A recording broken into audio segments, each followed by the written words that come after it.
We are counting down the 5 Chicago megaprojects set to reshape America by 2030. From transit corridors getting billion-dollar facelifts to high-tech campuses rising on forgotten industrial land, each project promises a new way to move, live, and innovate. But which one tops the list for its national impact and risk? Let's find out, starting with the everyday commute that anchors our countdown at number 5. Chicago's Blue Line Forest Park branch has long been the backbone for commuters traveling between the West Side, the Illinois Medical District, and downtown. Years of deferred maintenance left riders facing daily slow zones, crowded platforms, and unreliable service. In 2025, the first phase of a $3 billion modernization program delivered a tangible change. After months of round-the-clock work, crews completed a full rebuild of tracks, signals, and power systems from the Illinois Medical District to LaSalle. On October 10, 2025, the Racine Station entrance reopened to the public, unveiling new elevators, brighter platforms, and accessible features that set a standard for the rest of the line. This milestone restored normal service through a corridor that moves thousands every day, eliminating bottlenecks and cutting travel times for hospital staff, students, and neighborhood residents alike. While later phases depend on future funding, this first step has already brought day-to-day reliability back to a vital transit artery, quietly improving lives one rush hour at a time. 48 acres of empty land on Chicago's South Side are being transformed by one of the city's most ambitious redevelopment efforts in decades. The Bronzeville Lakefront project, anchored on the former Michael Reese Hospital site, carries a $3.8 billion price tag and a promise to deliver up to 8.2 million square feet of new life science labs, offices, parks, and mixed-income housing. City leaders approved the official redevelopment agreement in 2021, setting strict requirements. At least 20% of all residential units must be affordable and built on-site, a quota written directly into the contract with developers. By 2023, heavy equipment moved in to start new roads, utilities, and public spaces. Early contracts, totaling $90 million, targeted not just infrastructure, but also minority and women-owned business participation, reflecting the project's equity goals. As of late 2025, crews are laying down streets, grading a new 2-acre park, and installing utilities to support the first wave of buildings. The Bronzeville Innovation Center, planned as a flagship for health and research jobs, is rising at the heart of the site, with residential and retail phases scheduled for delivery in the late 2020s. The stakes are high. Bronzeville Lakefront sits at the intersection of public investment, TIF-backed financing, and legal accountability for affordable housing. The 20% set aside is more than a target. It is a test of whether Chicago can use city land and public dollars to actually deliver on its promises of mixed-income growth. As the first buildings take shape, advocates and city officials are watching closely to ensure that the affordable units materialize, not just in early phases but throughout the project's full build-out, which stretches into 2035. For Bronzeville, the outcome will help answer whether megaprojects can truly deliver equity, not just new skylines. 5.5 miles of new track are set to redefine access for Chicago's far south side. The CTA Red Line extension, a $5.75 billion effort, will finally deliver rapid transit to neighborhoods that have waited generations for a direct link to the city's core. 4 new stations, a modern rail yard, and a fleet of 78 new rail cars are on the drawing board, promising daily service for tens of thousands and connecting Altgeld Gardens, Roseland, and Riverdale to jobs, schools, and healthcare across Chicago. In January 2025, the project reached a milestone that advocates had chased for decades: a full funding grant agreement with the Federal Transit Administration. The deal secured a record $1.974 billion in federal support, backed by state, tax increment financing, and local funds. With shovels poised and contracts signed, the extension's August 2031 opening seemed within reach. Then, in October 2025, the project hit a wall.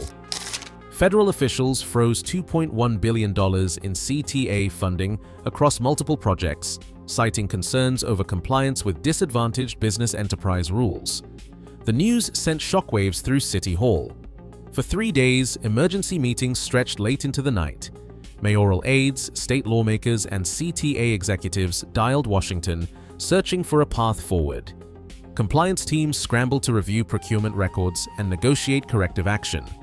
The freeze forced the city to rework its cash flow and construction schedules. Without a swift resolution, contractors faced layoffs and critical work risked stalling.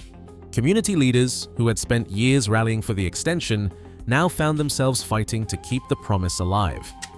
As the deadline for federal review approached, the stakes shifted from ribbon-cutting ceremonies to a test of Chicago's ability to deliver equity, not just blueprints.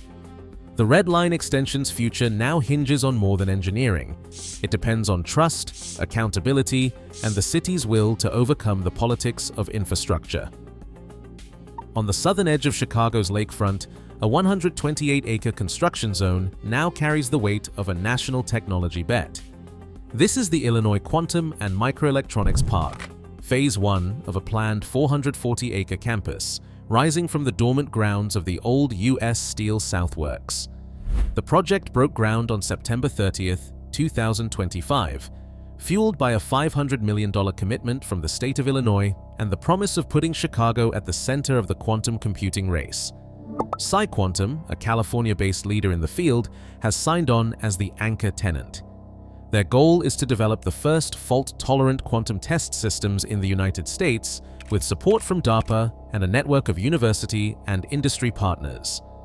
The first laboratories and support buildings are scheduled to open before the end of the decade, targeting 2029 for initial operations.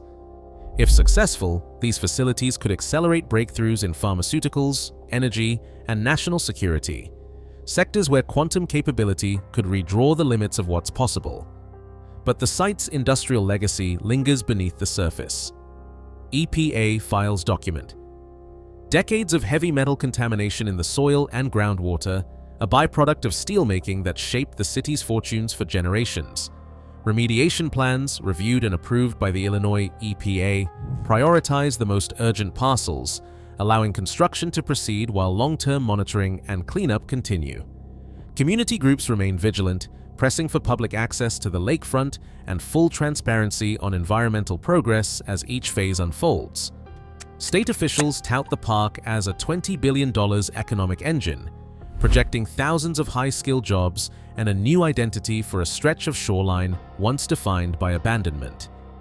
Yet the complexity of public-private agreements, the scale of environmental risk, and the lack of full disclosure on incentive terms keep the project under close scrutiny. For Chicago, the stakes reach far beyond city limits. Success would secure a place at the forefront of quantum technology.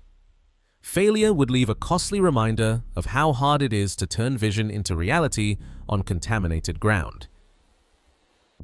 On Chicago's northwest edge, O'Hare International is undergoing its most ambitious overhaul in more than a generation.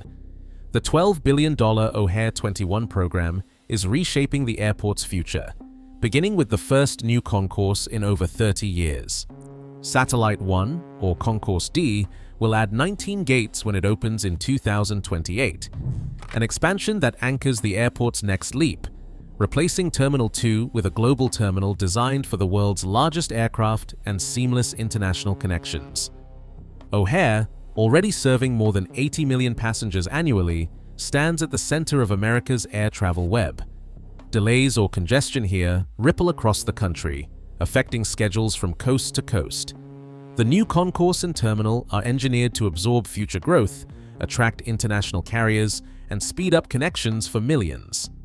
For United and American, O'Hare's mainstays, the stakes are measured in millions of dollars and the ability to compete with New York, Atlanta, and Los Angeles.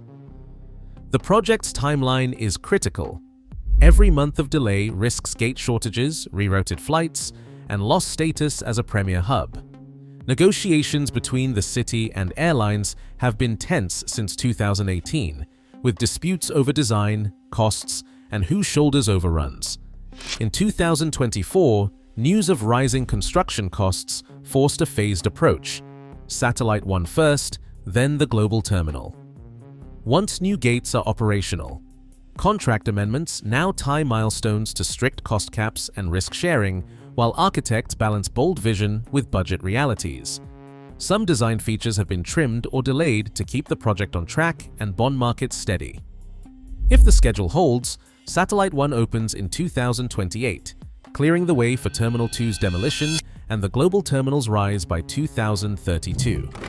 Contingency funds and legal agreements aim to contain risk, but shifting alliances and litigation remain threats. With every beam set, Chicago bets on delivering the nation's most consequential airport rebuild, on time, on budget, and under scrutiny from the entire aviation world. Across all 5 megaprojects, one pattern emerges.